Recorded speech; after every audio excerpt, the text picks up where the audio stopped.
وزیر اعظم اور chief justice of Pakistan کی ملاقات شروع۔ ملاقات میں وزیر قانون اعظم نذیر تارڑ اور attorney general of Pakistan barrister Mansoor Awan بھی شامل ہیں۔ سینئر جج جسٹس منصور شاہ بھی ملاقات میں موجود ہیں۔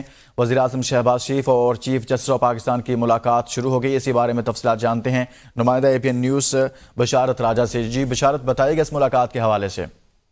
جی، وزیر اعظم پاکستان میں شہباز شریف ابھی تھوڑی دیر قبل سپریم کورٹ پہنچے ہیں۔ سپریم کورٹ پہنچنے پر سپریم کورٹ کی جب وہ پہنچے تو ان کا استقبال سپریم کورٹ کی طرف سے رجسٹرار اور اٹارنی جنرل آف پاکستان نے کیا، اور اس کے بعد وزیر اعظم Pakistan chief justice of Pakistan کے چیمبر میں چلے گئے۔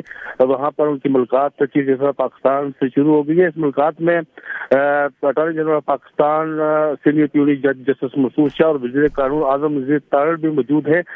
یہ ملاقات کل شیڈول ہوئی تھی، آج دن 2 بجے اس کا وقت مقرر کیا گیا تھا۔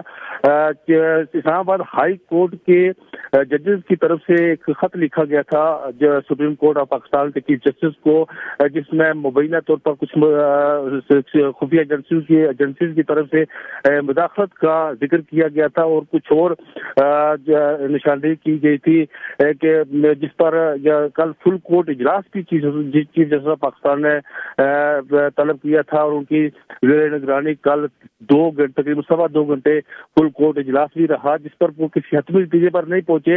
اجلاس میں یہ فیصلہ کرنا تھا کہ آیا جو اسلام آباد ہائی کورٹ کے 6 ججز نے خط لکھا ہے، اس خط کی روشنی میں لارجسٹ بینچ بنانا تھا یا پھر فل کورٹ بیٹھنی تھی، لیکن اس پر کسی حتمی نتیجے پر نہیں پہنچے۔